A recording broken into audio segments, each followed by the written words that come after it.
Assalamualaikum warahmatullahi wabarakatuh. Selamat datang di video pembelajaran jurusan Perikanan dan Ilmu Kelautan, Fakultas Pertanian, Universitas Lampung.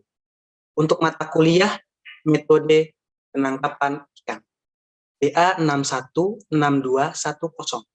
Dengan tema kali ini, Ghost Fishing, bersama saya, David Julian. Untuk capaian pembelajaran mata kuliah ini, standar kompetensi mata kuliah ini adalah mahasiswa diharapkan mampu menjelaskan metode operasi penangkapan ikan, menjelaskan alat bantu penangkapan ikan, yang mendukung keberhasilan operasi penangkapan, serta menjelaskan ciri-ciri alat tangkap yang ramah lingkungan. Sub CPMK, mahasiswa diharapkan mampu menjelaskan dengan tepat tentang bagaimana terjadinya ghost fishing, dampak yang ditimbulkannya, beserta mitigasi yang perlu dilakukan.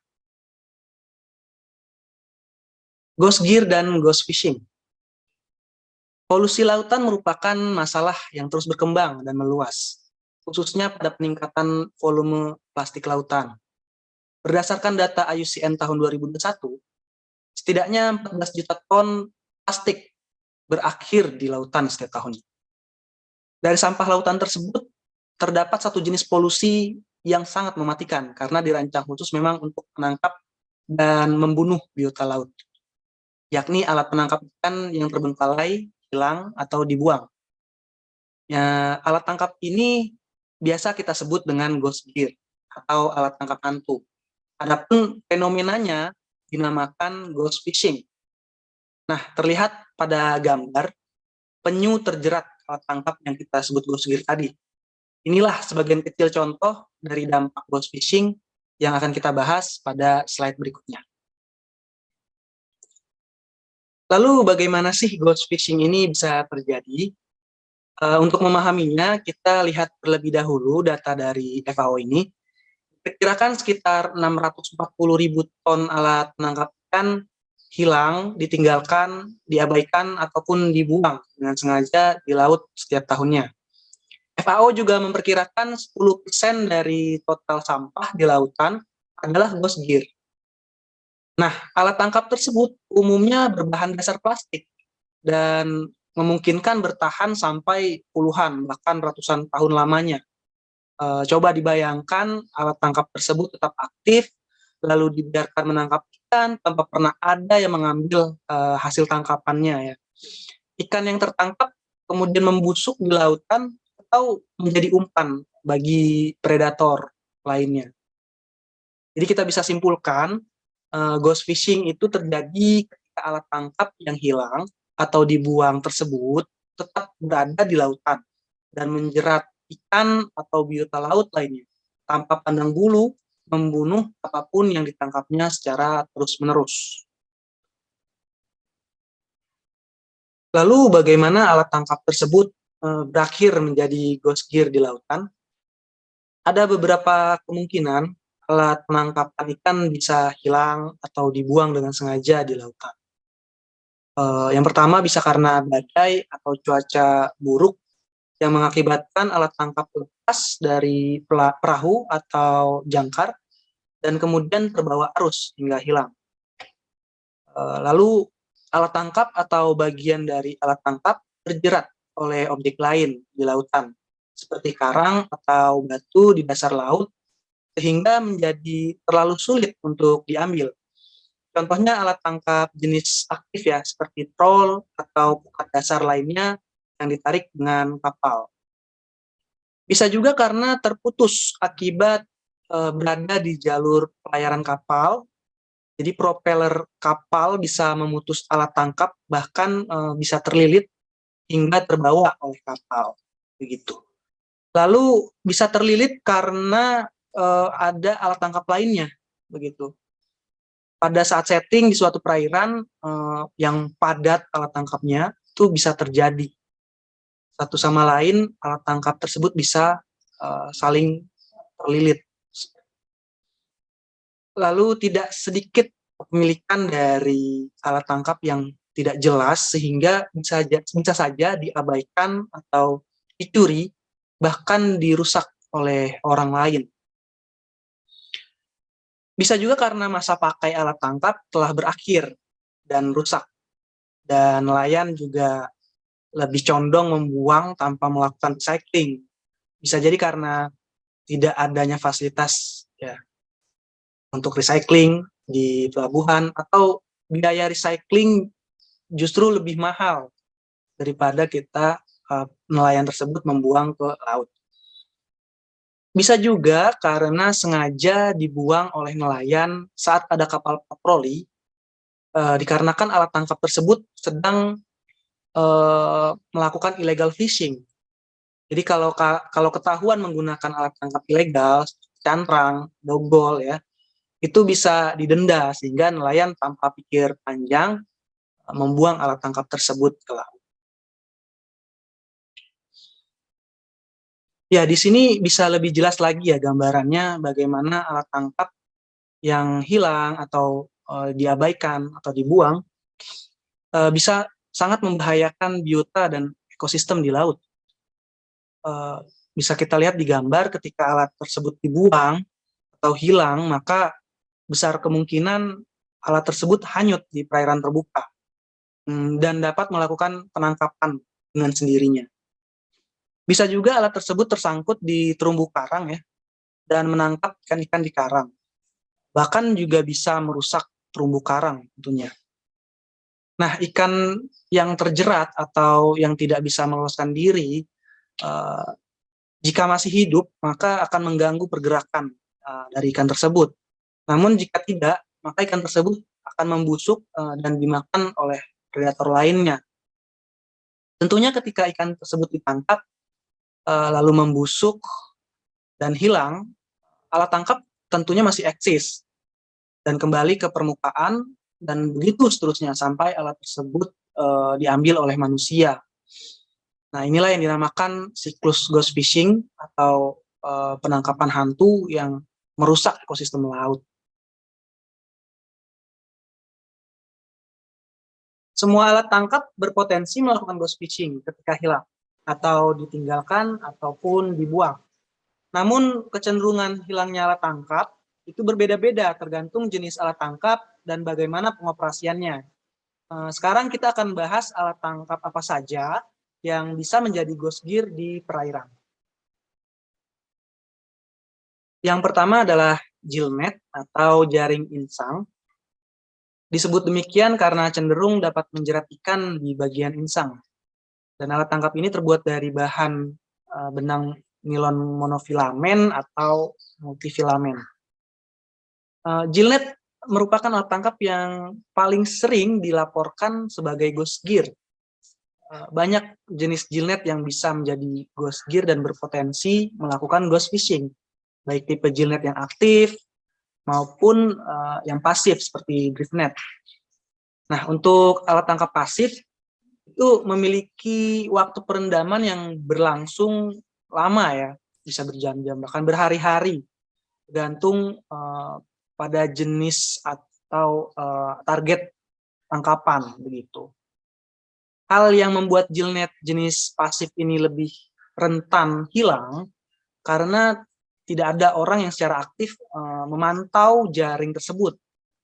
Tidak seperti gill net yang jenis aktif yang ditarik oleh kapal dengan waktu perendaman lebih cepat, relatif lebih cepat, dan setelah selesai langsung dihauling ke atas kapal.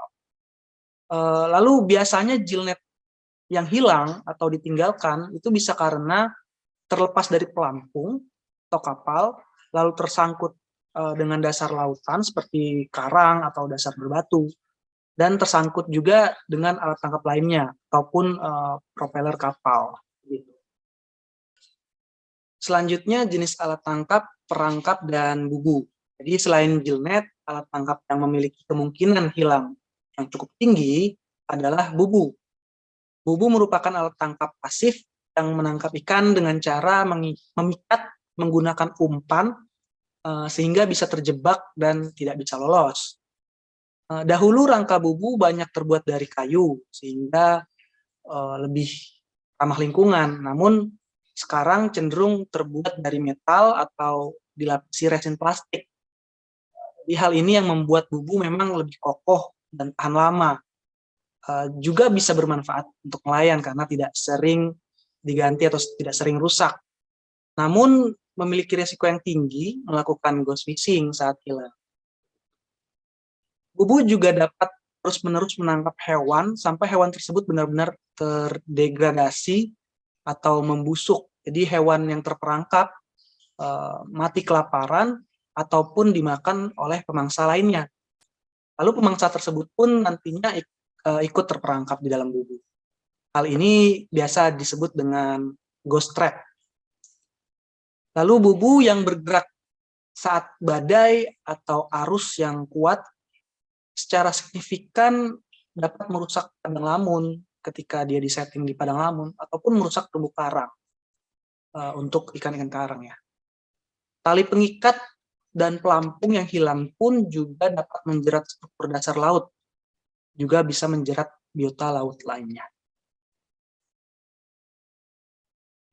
Selain gillnet dan bubu, longline bisa juga menjadi ghost gear. Longline atau biasa disebut dengan rawai adalah alat pancing dengan kail berumpan yang dipasang pada interval tertentu. Longline dapat memiliki panjang tali utama lebih dari 100 km dengan 2.000 sampai 3.000 tali cabang dan kail. Longline dapat diatur di dekat permukaan atau di perairan pelagis untuk menangkap ikan seperti tuna dan ikan todak, atau diletakkan di dasar laut atau demersal untuk menangkap ikan yang tinggal di dalam, di perairan dalam seperti kod dan ikan sebelah. Waktu perendaman atau soaking time longline yang cukup lama membuat alat tangkap ini rentan hilang atau terputus. Meskipun kecil kemungkinannya ketika terputus lalu melakukan ghost fishing dikarenakan selektivitas alat tangkap yang baik ya, serta spesies yang tertangkap belum tentu jadi umpan untuk penangkapan berikutnya. Namun dengan konstruksi longline atau badan longline yang berbahan benang monofilamen yang cukup panjang membuat biota laut tetap dapat tersangkut dan terlilit. Contohnya adalah penyu, hiu, dan burung laut. Alat tangkap lainnya yang dapat menjadi ghost gear adalah troll dan sandnet. Troll atau pukatela dan pukat tarik atau sandnet lebih jarang hilang sehingga lebih rendah resikonya untuk melakukan ghost fishing. Hal ini dimungkinkan karena adanya pengawasan oleh nelayan terhadap alat tangkap tersebut saat dioperasikan. Adapun penyebab troll maupun pusen ataupun sandnet bisa melakukan ghost fishing dikarenakan oleh hilangnya sebagian dari jaring atau bagian lainnya dari alat tangkap tersebut akibat rusak atau robek oleh karang atau dasar yang berbatu.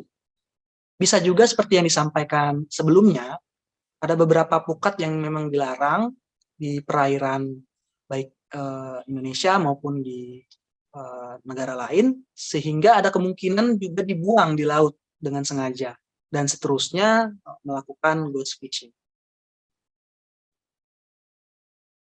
Lalu apa dampak dari ghost fishing tersebut bagi lingkungan, biota laut maupun dampak bagi manusia yang memang bergantung pada ekosistem laut ini?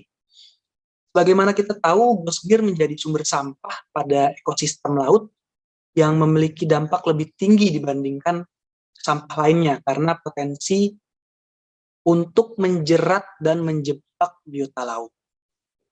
Besaran dampak ghost fishing bagi ekosistem laut bergantung pada berbagai faktor, yakni tingkat kemungkinan hilangnya alat tangkap, efisiensi dan selektivitas penangkapan dari jenis alat tangkap, bahan yang digunakan dan tingkat kerusakan alat setelah ditinggalkan, hilang atau dibuang, dan juga kerentanan hewan atau habitat di daerah tersebut. Adapun dampak ghost fishing yang pertama adalah membunuh biota laut. Bahkan sebagian biota yang terjerat merupakan spesies terancam punah. Ghost gear dapat terus menangkap spesies komersial dan non-target selama berbulan-bulan, bertahun-tahun, atau bahkan puluhan tahun setelah hilang atau dibuang. Sebagai contoh, biota laut yang terjerat pada jaring, tertangkap oleh rawai, akhirnya mati kelaparan dan dimangsa oleh pemangsa lainnya. Lalu beberapa yang terperangkap dalam bubu menjadi sumber umpan yang akan selalu ada untuk ghost fishing. Lalu hewan yang terjerat dan kemudian dapat melepaskan diri pun mengakibatkan cedera, kelelahan, dan akhirnya tenggelam atau minimal mengganggu mobilitas atau pergerakannya, makannya, dan reproduksinya. Potongan-potongan sampah yang berasal dari alat tangkap yang rusak atau yang hancur pun itu bisa tertelan atau dimakan oleh biota laut dan dapat mengakibatkan gangguan pada biota tersebut hingga menimbulkan kematian.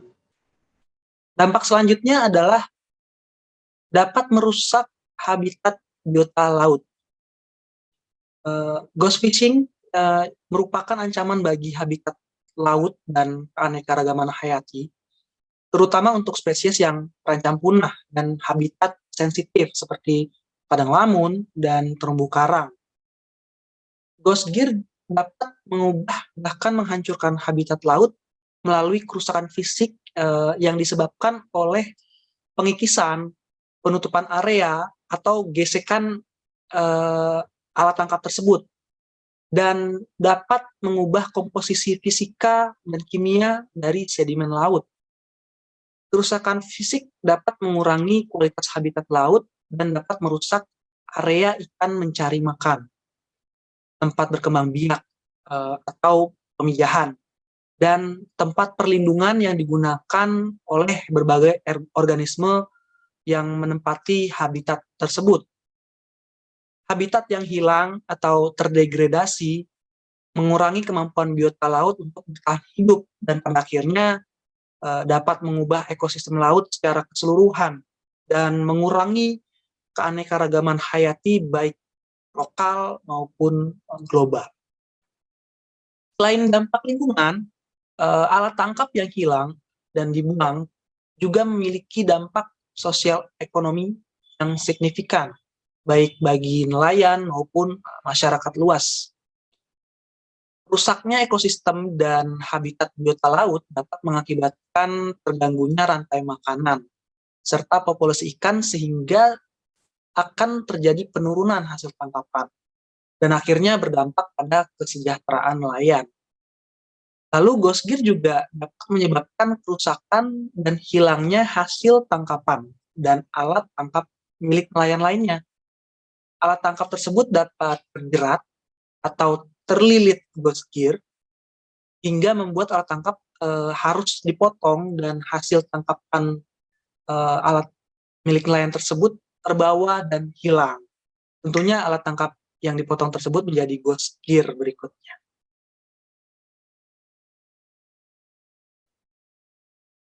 Ghost fishing merupakan salah satu bagian dari masalah sampah laut atau marine debris secara umum yang berdampak pada habitat dan spesies laut. Lalu apa yang perlu kita lakukan? Banyak dari NGO, akademisi, pemerintah, baik lokal maupun global, dapat mengambil peran aktif sebenarnya dalam melakukan inovasi alat tangkap dan meningkatkan kesadaran bagi semua pelaku usaha dan stakeholder guna mengurangi bertambahnya ghost gear di lautan. Upaya yang bisa dilakukan mulai dari pencegahan sampai dengan pembersihan sampah di perairan. Adapun untuk tindakan pencegahan bisa berupa sosialisasi dan edukasi terkait dengan dampak ghost fishing pada nelayan. Juga bisa melakukan perbaikan desain alat tangkap untuk mengurangi kemungkinan putus atau tersangkut. Lalu melakukan pembenahan zona spasial untuk menghindari kontak alat tangkap satu dengan yang lainnya dan meningkatkan awareness navigasi alat tangkap di perairan. Pengurangan upaya penangkapan juga bisa kita lakukan seperti waktu perendaman dikurangi atau waktu penangkapan ikan dibatasi, lalu jumlah alat tangkap per perahu juga dikurangi begitu.